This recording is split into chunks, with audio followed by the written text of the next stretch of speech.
Halo sahabat inovasi, jumpa bersama saya Irni Novita dari Badan Litbang Provinsi Sumatera Selatan dalam acara One Day One Innovation. Satu hari, satu inovasi, tiada hari tanpa inovasi.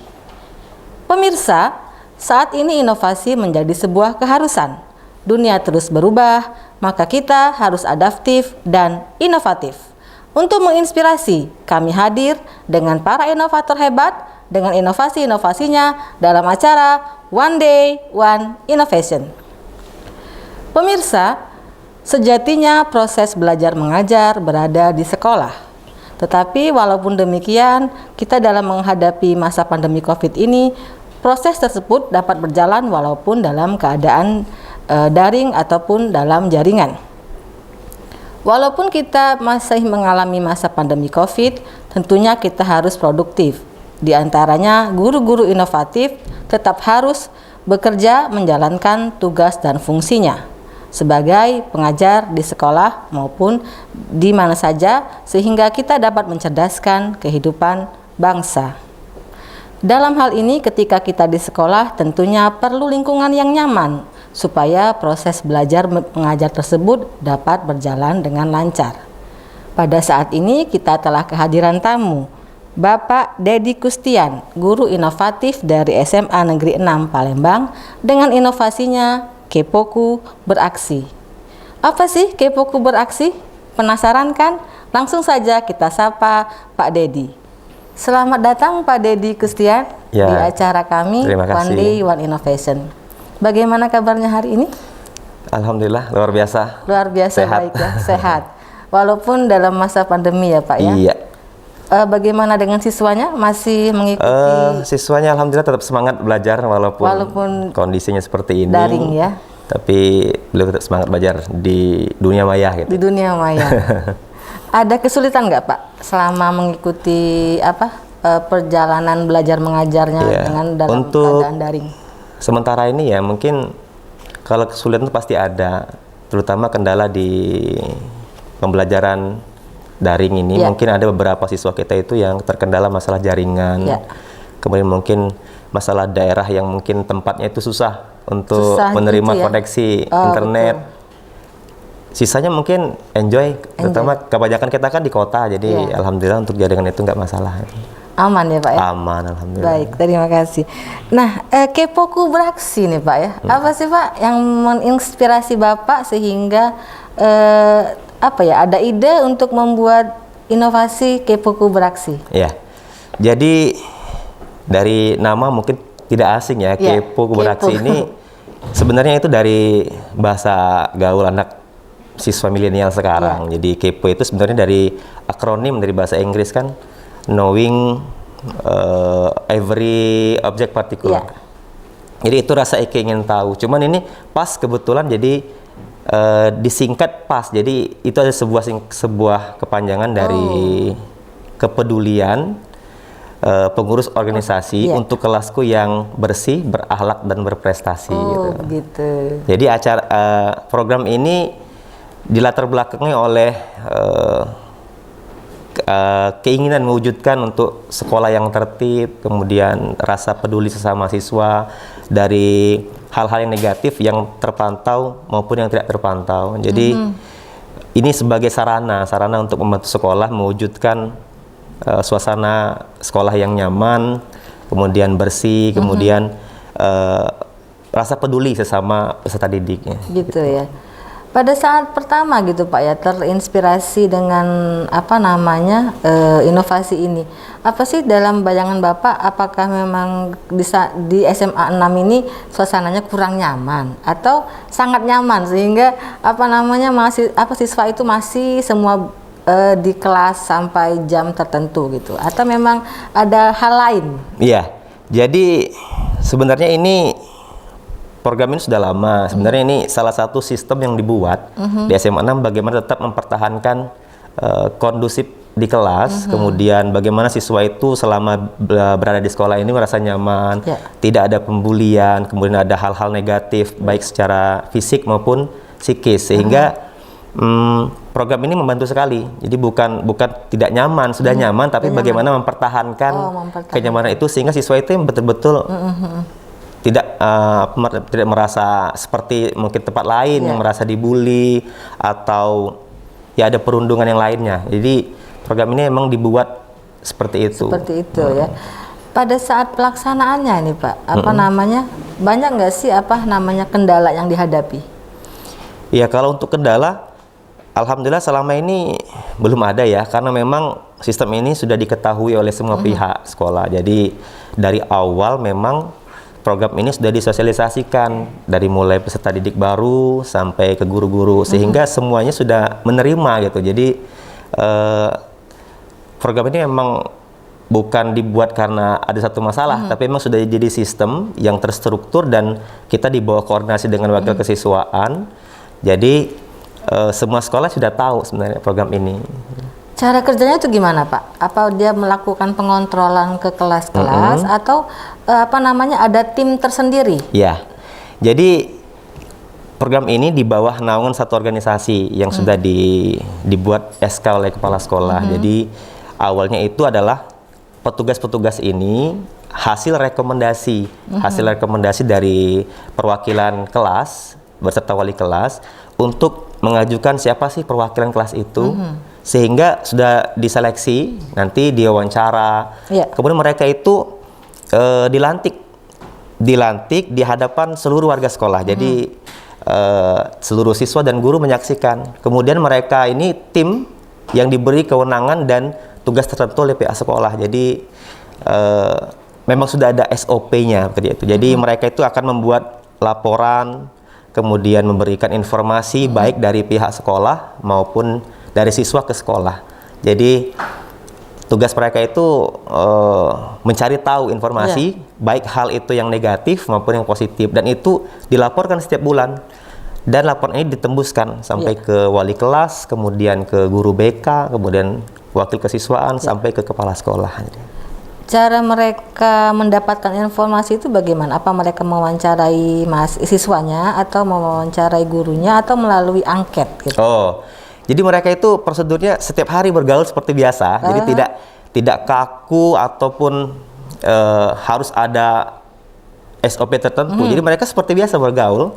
Hanya saja mereka mengamati, kemudian mereka memiliki kewajiban untuk melaporkan apa yang terjadi di kelas itu, baik secara tertulis maupun lisan. Dan mereka untuk melaporkan itu nggak asal lapor, tapi mereka sebelumnya itu ada peringatan dulu, nasihat. Kalau udah 2 kali diingatkan masih, mereka buat laporan tertulis dan itu ditembuskan setiap bulan dan direkap oleh sekretariat jenderal mereka. Dan itu laporan itu dibuatkan dan ditembuskan ke pihak-pihak yang berwenang untuk menindaklanjuti. Jadi kerja mereka itu sudah ada aturan tertentu, jadi nggak asal lapor gitu. Apakah ini merupakan suatu badan atau apa yang di dalam intrasekolah atau memang mereka organisasi yang di luar sebagai pengamat gitu, sekolah? Ya, baik. Jadi untuk di SMA 6 itu kita ada 3 organisasi ya, selain OSIS. Jadi ada 2 organisasi lain yang memang tugas mereka itu ada khusus. Jadi yang pertama OSIS seperti biasa di setiap sekolah ada. Yang kedua MPK.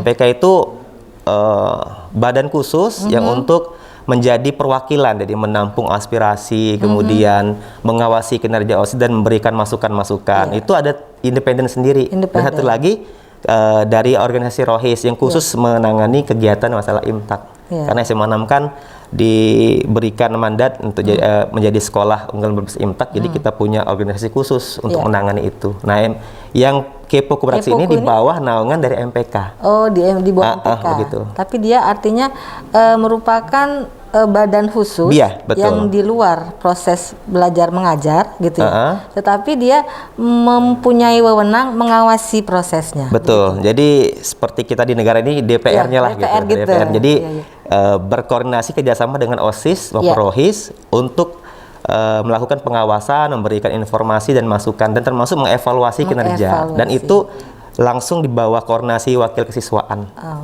Jadi sama seperti OSIS itu. Berarti dalam keanggotaannya ada juga siswa di sana? Iya, Jadi anggota itu siswa semuanya. Siswa. Jadi setiap kelas itu yang diambil hanya satu orang perwakilan hasil rekomendasi dari permusyawaratan kelas. Kemudian mereka itu diseleksi, kemudian mereka itu dilantik dan diberikan kewenangan itu. Jadi saling koordinasi gitu. Jadi bukan hanya mengawasi, semuanya siswa dan ada satu guru pembinanya. Ada guru pembina tentu saja untuk mengawasi jalannya organisasi. Iya, betul. Nah, di sana kan ada siswa nih ya. Apakah nanti kan anak-anak itu biasanya kalau ada yang mengawasi agak merasa tahu lah ya maksudnya saya gitu. Kalau kita sendiri diawasi oleh teman kita rasanya siapa sih kamu mengawasi saya gitu. Nah, tapi kan ini ada surat khususnya, maksudnya ada surat penugasan. Apakah ada gesekan gesekan gitu. atau apa antara siswa dan siswa? Iya. Jadi karena memang program ini sudah disosialisasikan, kemudian ini hasil kesepakatan. Jadi anak-anak yang bertugas ini bukan bertugas untuk mencari tahu hal yang negatif, tapi mereka itu memang diseleksi, dipercaya dan diberi tugas. Jadi tidak ada masalah siswa. Tapi kalau ada gesekan pribadi yang mungkin ada, cuman nggak bisa protes karena memang ini sudah jadi sistem dan di SK-kan oleh Pak Sekolah dan mereka dilantik di depan seluruh warga. Jadi seluruh warga itu tahu mereka ini adalah petugas yang memang ditunjuk khusus untuk itu dan mereka hanya menjalankan tugas. Jadi harus legowo ya kalau dia awasi. Ya kalau memang itu ya karena ini bagian dari sistem tadi ya resiko gitu. Kalau mereka baik-baik saja nggak mungkin mereka takut. Yang jelas kan yang akan menjadi was-was itu bagi anak-anak yang mungkin bermasalah. Jadi mereka merasa diawasi dan ini justru sangat positif bagi teman-teman yang lain. Oh ada yang ngawas nih. Jadi kalau kami ada apa-apa nanti nggak bisa macam-macam gitu. Betul. Artinya walaupun kita sesama siswa, kita juga harus tetap menjalankan prinsip pengawasan, pemirsa. Bukan mengawasi dalam tanda yang kutip yang negatif, tapi yang positif pun harus ditingkatkan supaya terjadi atau terjalin hubungan kemasyarakatan yang harmonis, begitu Pak ya? Iya. Nah, dalam pelaksanaannya, apakah sudah ada masalah yang dihadapi dan bagaimana cara memecahkan? Misalnya nih ada siswa yang bermasalah, kemudian ada dilaporkan nih kan? Nah, ada nggak sih siswa yang merasa tidak terima sehingga terjadi pergesekan antara siswa tersebut dengan si pengawasnya dalam tanda kutip ya pengawasnya ya. Baik, jadi untuk menjalankan tugasnya, jadi petugas ini ada SOP tertentu yang mereka itu nggak asal lapor. Jadi awalnya mereka itu akan diingatkan dulu. Ini saya kasih contoh, misalkan di SMA 6 itu ada program tadarus pagi. Jadi mereka itu bertugas memastikan siapa petugasnya, kemudian bagaimana teman-teman ini persiapan mengaji seperti apa. Hanya melihat saja.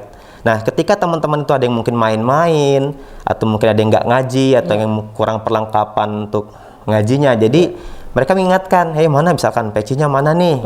Kan nggak ada gitu. Hanya itu. Nah, setelah ditegur 1 kali masih, 2 kali masih, nah baru mereka akan membuat laporan. Nah, laporan seperti itu bahwa si A selama ngaji itu nggak pakai ini atau mereka ribut mengganggu temannya, sementara sudah saya tegur. Itu dilaporkan setiap bulan. Nah, laporan itu nanti akan diberikan kepada pembina rohisnya atau wali kelasnya. Dan mereka tuh melaporkan harus ada bukti. Jadi nggak bisa asal lapor.